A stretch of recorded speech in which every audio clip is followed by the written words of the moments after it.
Consulta Marcada Especial. Um podcast da Revista Consulta.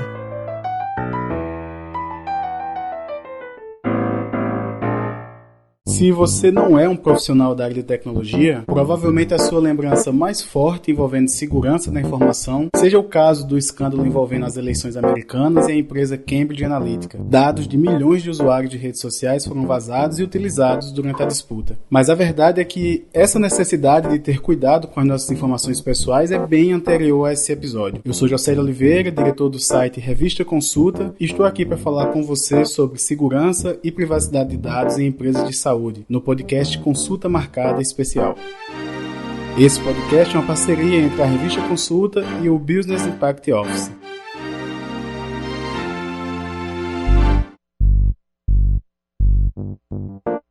São do ano de 2018 duas leis que têm impacto direto em como as empresas de saúde lidam com informações dos seus pacientes. A 13.709 é a chamada Lei Geral de Proteção de Dados, a LGPD, e também a Lei 13.787, que trata da digitalização e armazenamento de prontuário de pacientes. Agosto de 2020 é o prazo para adequação a este novo cenário. E para falar sobre esse assunto, eu recebo aqui os advogados Wellington Dantas e Júlio Maciel. Sejam muito bem-vindos. E queria que cada um de vocês se apresentassem. Vou começar aqui pelo Júlio. Pode falar um pouco sobre você. Me chamo Júlio Maciel, eu sou formado em engenharia elétrica e também advogado. A gente está militando nessa área de tecnologia já há bastante tempo, mais ou menos há uns 20 anos. E esse assunto sobre proteção de dados passou a nos interessar nos últimos 3 anos, onde a gente tem focado um pouco em termos de conhecimento para poder auxiliar as empresas nesse trabalho que eles terão para se adequar até agosto de 2020 à Lei Geral de Proteção de Dados. Wellington? Eu sou advogado, 20 anos de atuação empresarial e 30 anos de profissão aí ligado sempre à tecnologia. Trabalhei no Grupo Oi, sou profissional também de formação técnica de nível médio, passei um tempo aí cursando engenharia e em advocacia eu foco em atender empresas, atender situações em que você tenha tecnologia ligado aí ao conhecimento legal. Então a gente tem acompanhado esse desafio aí das empresas sobre a Lei Geral de Proteção de Dados, tem visto isso como uma oportunidade muito forte de aprimoramento para empresas e também vamos usar uma palavra aí, digamos assim, da moda, e também uma oportunidade de empoderamento muito forte do cidadão, para que o cidadão busque proteção aí, como você bem colocou, para situações de violação, de uso indevido de seus dados, como aí no exemplo que você falou das eleições americanas. É um exemplo muito marcante que não deve perder de mente. E eu queria partir do seguinte, a gente conversou um pouco aqui antes, eu expliquei para vocês que a segurança dos dados de pacientes, a segurança dos dados nesse campo da medicina sempre foi uma prerrogativa da atividade, né? Antes da legislação, por prerrogativa dos conselhos e outras organizações competentes. Então eu queria entender um pouco melhor o que é que mudou na prática com a LGPD em termos de exigência desse cuidado, dessa segurança e integridade dos dados. Quem quer começar aqui? De minha parte, eu faria algumas observações muito pontuais, que são o seguinte. Primeiramente, a obrigação do profissional de saúde, médico, enfermeiros, corpo clínico, todos os que manipulam, manuseiam dados de prontuários médicos e o dever de guardar sigilo sobre esses dados, ele sempre existiu. Então, o que a gente está vendo agora é um movimento que está abrangendo muito empresas que são as chamadas controladoras de dados, ou seja, uma empresa predominantemente que usa dados de saúde porque presta serviço de saúde, e principalmente através de médicos e seus profissionais, ela foi criada para ela, a partir da Lei Geral de Proteção de Dados, uma obrigação de proteger com mais intensidade esses dados, tomar muito mais cuidados preventivos, e a lei é muito específica em relação a esses cuidados, para que esses dados não sejam violados mesmo sem ela ter culpa ou dolo, ou seja, a entidade empresarial ter essa culpa, dessa intenção.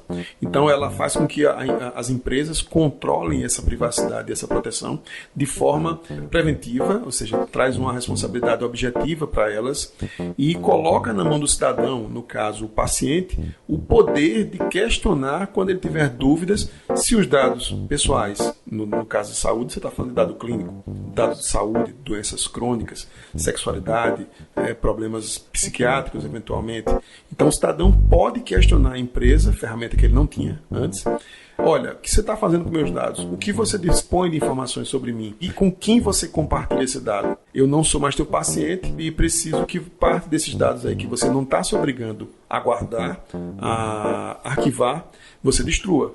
Por exemplo, informações de rotinas médicas, etc. Aquilo que não for obrigatório que o médico, que o hospital guarde. Aquilo que for obrigatório tem que ser guardado. Só complementando o que o Wellington está falando, a Lei 13.709 ela é de 2018, também chamada Lei Geral de Proteção de Dados ou simplesmente LGPD. Ela foi criada basicamente para estabelecer as regras de coleta e tratamento dos dados das pessoas que têm esses dados manipulados tanto pelas instituições públicas como também por empresas. Então, basicamente, quando ela entrar em vigor, o que é que ela vai fazer? Ela vai estabelecer os direitos dos titulares desses dados, as responsabilidades de quem processa esses dados e também a forma e a estrutura de fiscalização para esses dados. A gente vai detalhar tudo isso ao longo daqui do nosso podcast. São alguns tópicos que eu quero muito abordar. Quem fiscaliza, quais direitos, quais penalidades. Mas antes eu só queria entender um pouquinho o seguinte. O Wellington falou agora em prevenção. E só para a gente deixar mais claro, assim, o que é que acontecia que a partir de agora está sendo prevenido? Quais eram as más práticas? O que é que a LGPD está combatendo? Seguinte, você não tinha de forma clara, taxativa, a responsabilização empresarial do controlador de dados nesse dever de proteção. Ela existia e ela poderia ser punida em caso de violação por meios judiciais, por atuação dos conselhos regionais de cada categoria, enfermagem, medicina, etc. Agora você deu ao cidadão o poder de buscar informações para identificar se houve algum vazamento, alguma quebra de privacidade. Você dá ao órgão regulador, que no caso da atividade médica é o CRM, o poder também e o poder-dever de fiscalizar quando houver uma denúncia.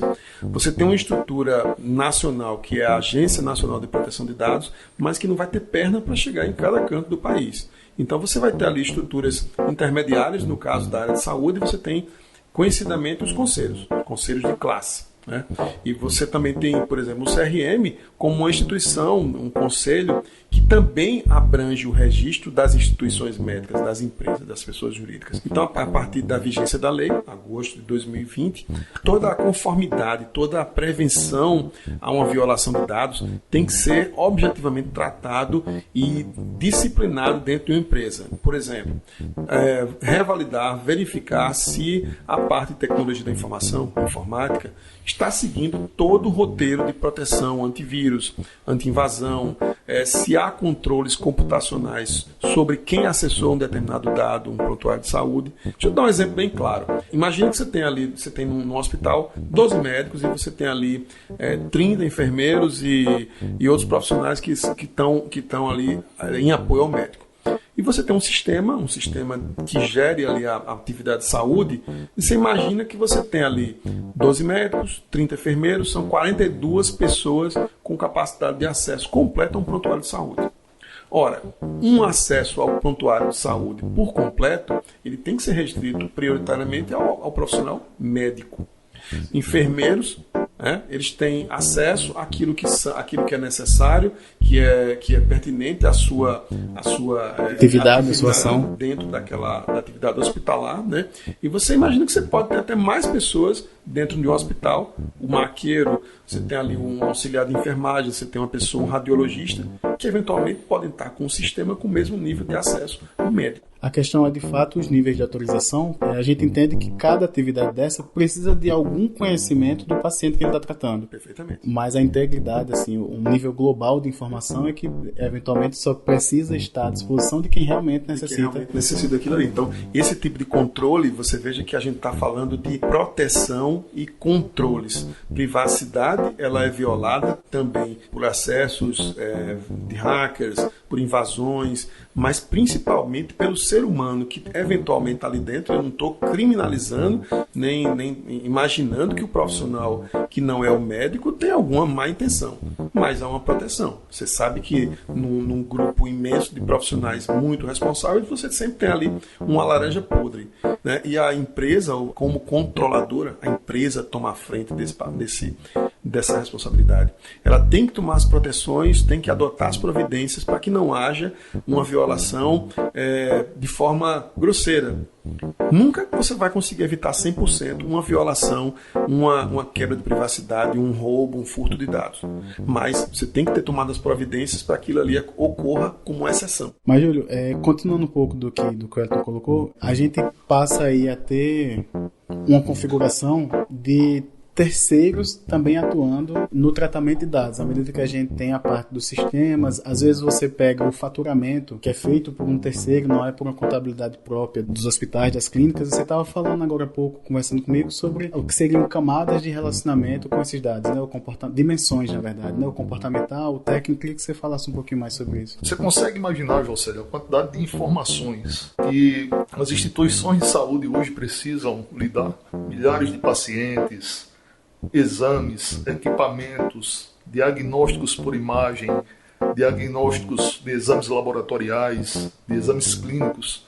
Então tudo isso está armazenado. Quem é que trabalha com isso? Quem é que manipula esses dados? E aí quando a gente coloca, além dos profissionais da própria instituição de saúde, nós temos os casos dos prestadores de serviço, dos terceirizados. Então, todas essas pessoas estão tendo acesso a informações sensíveis que as instituições de saúde têm que proteger. E aí um dado relevante, até colocando como situação prática, eu estava falando para você, que em Singapura, a principal rede de saúde lá teve 1,5 milhão de dados sensíveis furtados. E a gente não está falando com relação só a Singapura, que já ocorreu isso. Aqui no Brasil, em 2017, foram roubados 120 milhões de dados cadastrais do Cartão Nacional de Saúde, do cartão SUS. E esses dados foram armazenados em um servidor em Miami, com a oferta das pessoas consultarem o CPF de quem tinha seus dados. Mas os dados que ali constavam não eram apenas nome e CPF.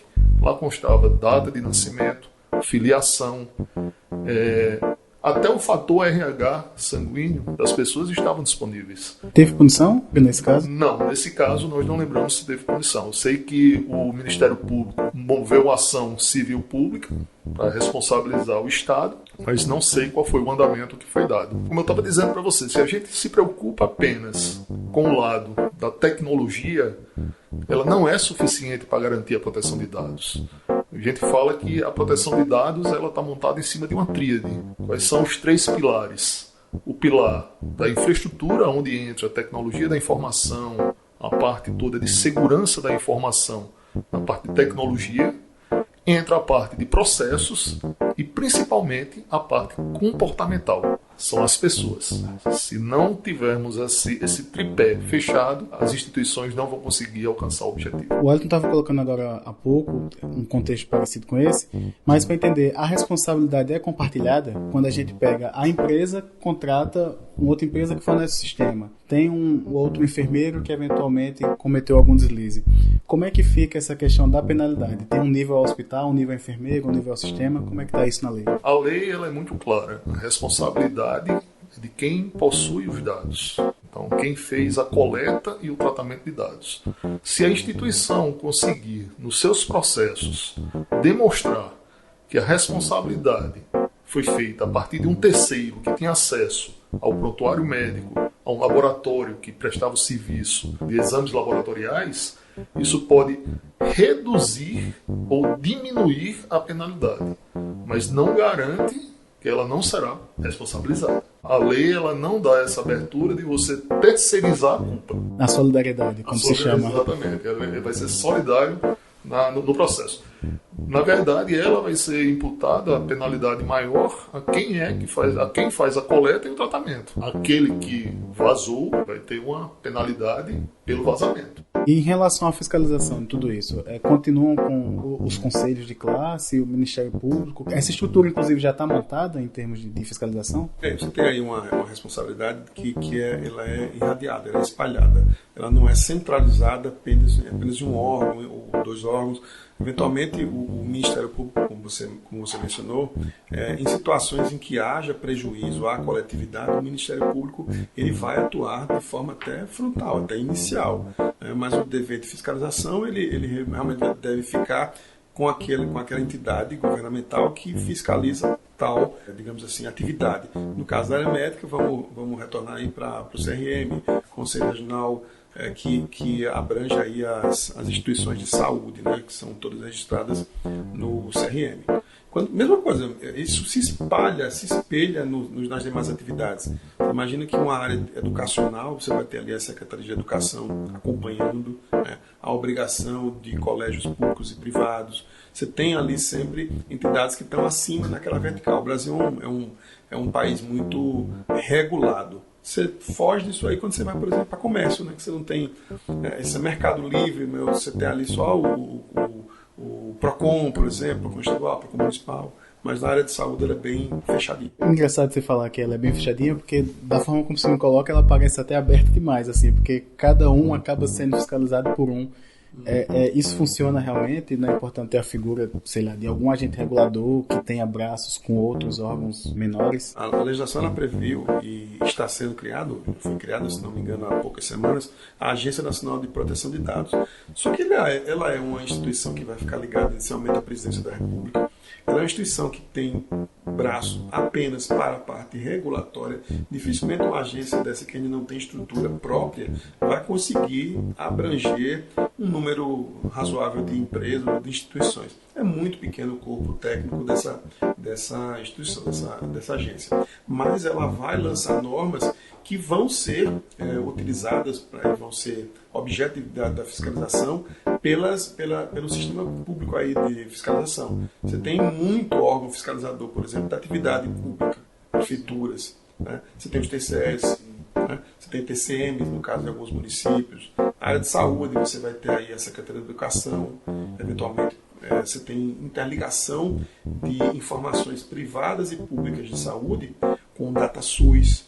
É uma coisa muito ramificada. Alguém coleta o dado do cidadão, que é o controlador de dados. É o hospital, aquele agente de saúde, aquela instituição de saúde que obtém o dado. A partir daí, ela obrigatoriamente vai compartilhar esses dados. O coletador, nos termos da lei, digamos assim, ele pode ser, de fato, a recepcionista que está fazendo uma abordagem inicial, ou ele trata da instância a qual ele está relacionada, que seria o possuidor, em tese, que é o hospital, que é a clínica? A gente vai sempre pensar na pessoa jurídica. Quem está recebendo ali é o controlador.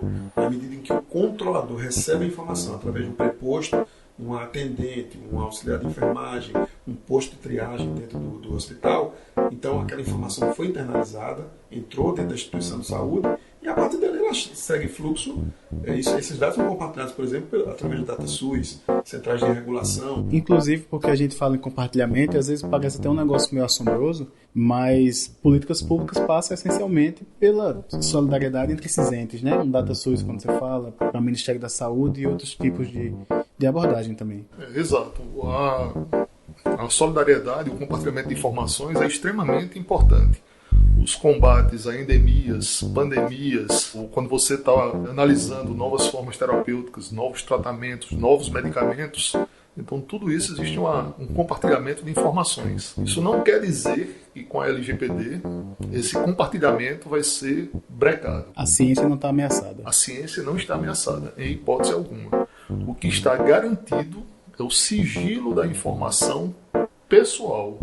Os dados estatísticos vão continuar sendo compartilhados como sempre foram. Não vai ser possível particularizar. Exatamente. Não é possível particularizar desde que o titular dos dados não conceda a permissão.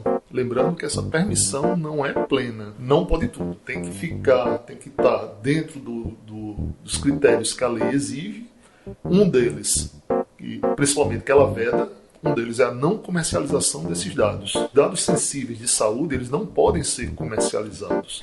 A gente falou há pouco também daquelas dimensões, dos aspectos da lei de dados para que ela, de certa maneira, se implemente em sua totalidade. E uma delas passa pela questão comportamental. E aí queria avançar um pouco com vocês nesse sentido em relação a outra coisa que a tecnologia traz para a gente, que é a comunicação. E aí a gente vai para os grupos de WhatsApp. Tem tanto o paciente que se consulta pelo WhatsApp com o médico, mas tem os médicos que eventualmente interagem nos seus grupos particulares. Como é que se lida com essa questão da segurança nesse contexto? A vida da gente tem mudado, né, uns 3, 4 anos para trás, de forma muito forte, né? E até com casos bem pitorescos por conta de grupos como o WhatsApp. O WhatsApp, tem o Telegram, mas o WhatsApp é muito característico, porque é muito utilizado em qualquer meio. E você tem muito frequentemente pacientes, eu mesmo consulto com a pediatra da minha filha, eu e minha esposa, a gente se conversa com ela, quando minha filha está com febre, a gente pede alguma indicação, tal, às vezes eu tiro uma foto dela, mando uma mancha na pele, e a médica, no limite das possibilidades dela, indica o que a gente pode fazer até o momento adequado de uma consulta. Mas a gente já escutou muitas histórias por aí, de pessoas que... Isso é uma exceção, tá? Isso não é apenas uma título de ilustração aqui para a nossa conversa, de eventualmente informações de pacientes, figuras públicas, políticos, que a partir de um atendimento que aconteceu com aquela pessoa, né, algum tempo depois, um exame clínico, uma radiografia, uma foto daquele paciente, figura pública, veio parar em grupos de WhatsApp, e depois que chega em um grupo de WhatsApp, vai para qualquer lugar. Você não sabe, você não tem mais controle, não tem rastreabilidade. O WhatsApp ele tem um padrão de criptografia e segurança muito forte. E aí não é mais segurança da informação que possa ser prevenida por meios eletrônicos. É segurança e privacidade da informação que precisa ser pensada antes que um profissional jogue uma informação dentro de um grupo de WhatsApp ou numa rede social. Caiu na internet e não volta mais. Né? Então isso aí como a gente vem falando aqui, Júlio reforçou já algumas vezes, é comportamental. Comportamental desde o alto nível do médico, do diretor do hospital, o que for, até mesmo o chão de fábrica, aquela pessoa ali que toma conta, o profissional mais básico, que faz a sua atividade e que eventualmente pode ter acesso, pode ter uma foto. A gente não está nem falando aqui, por exemplo, de filmagem. Você imagina, a privacidade dela chega num nível tão forte que não é só dado clínico. Você pode ter uma câmera no corredor, uma câmera que está filmando movimentos do hospital, passa uma pessoa na maca, tendo eventualmente, exemplificativamente, uma convulsão. Naquele momento você está fotografando, você está filmando imagens de uma pessoa numa situação de saúde bem grave, numa situação degradante muitas vezes. Como é que está o controle da imagem, daquela informação visual ou audiovisual? Como é que isso se controla? O desafio da instituição de saúde e de todas as outras, a gente está focando aqui em instituição de saúde, mas todas as demais áreas também têm esse mesmo cuidado, é muito forte. Não é só dado informacional, é dado também de voz, de imagem, informações psiquiátricas, psicológicas. Você tem uma infinidade, isso tem que ser pensado com muita seriedade e em tempo. São implicações que ultrapassam o campo do sistema físico, a infraestrutura de dados, como a gente já falou aqui, Júlio.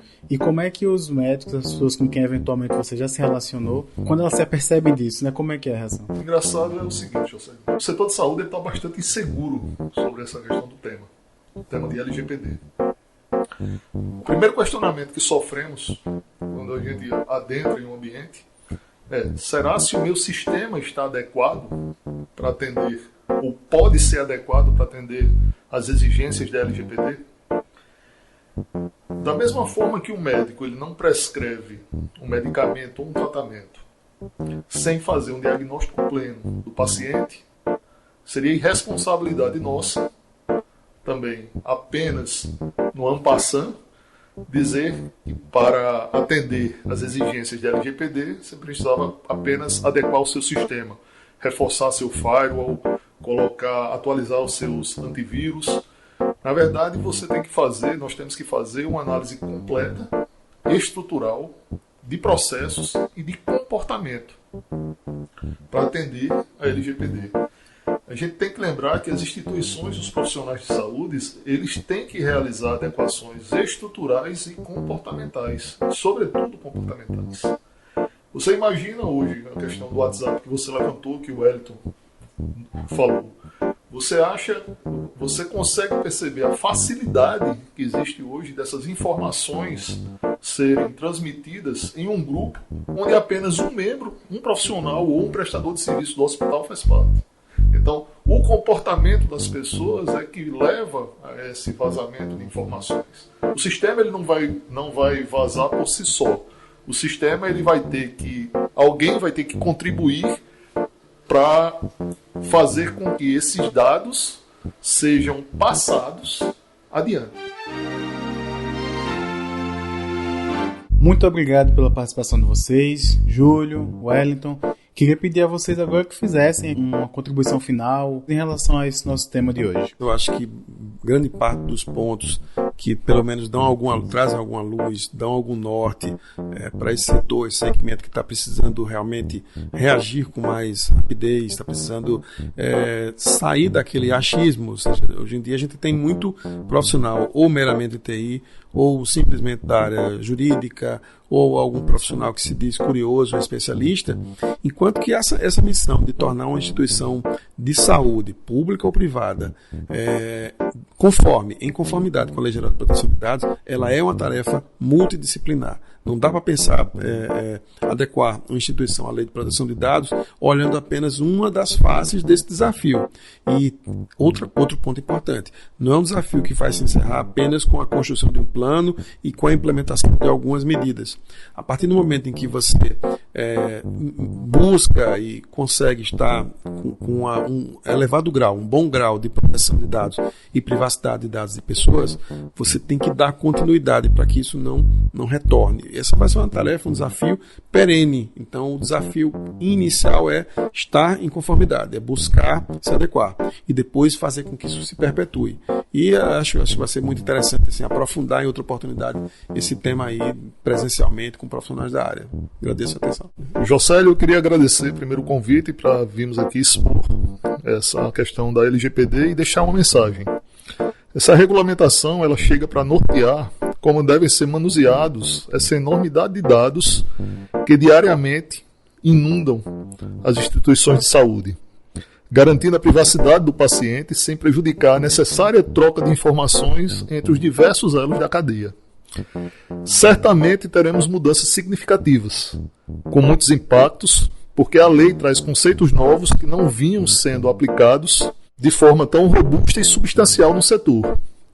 Mas como é um setor que sempre tratou com dados sensíveis, um setor que não vai sair do zero, já que tem alguma base de preparação para começar a aprender a aplicação dessa lei, nós temos certeza que teremos dificuldades, que teremos desafios, mas certamente desafios possíveis de serem enfrentados e vencidos. E o último recado é que nós sabemos que as instituições elas vão ter seus processos que tratam de coleta, armazenamento, uso, compartilhamento e exclusão dos dados pessoais muito bem monitorados.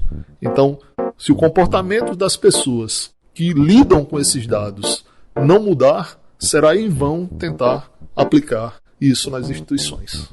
Obrigado. Esse foi o podcast Consulta Marcada Especial da Revista Consulta.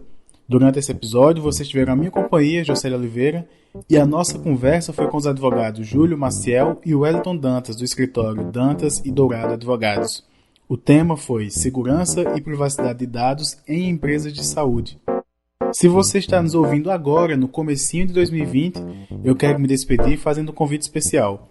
No próximo dia 13 de fevereiro, a Revista Consulta e o Business Impact Office vão realizar um evento com esse mesmo tema aqui em João Pessoa. Para saber como se inscrever e também outras informações, basta acompanhar a gente nas redes sociais, @Revista Consulta no Instagram e @arevistaconsulta no Facebook. Tem ainda o @Business Impact _Office do pessoal do Bill lá no Instagram. Um grande abraço e até a próxima.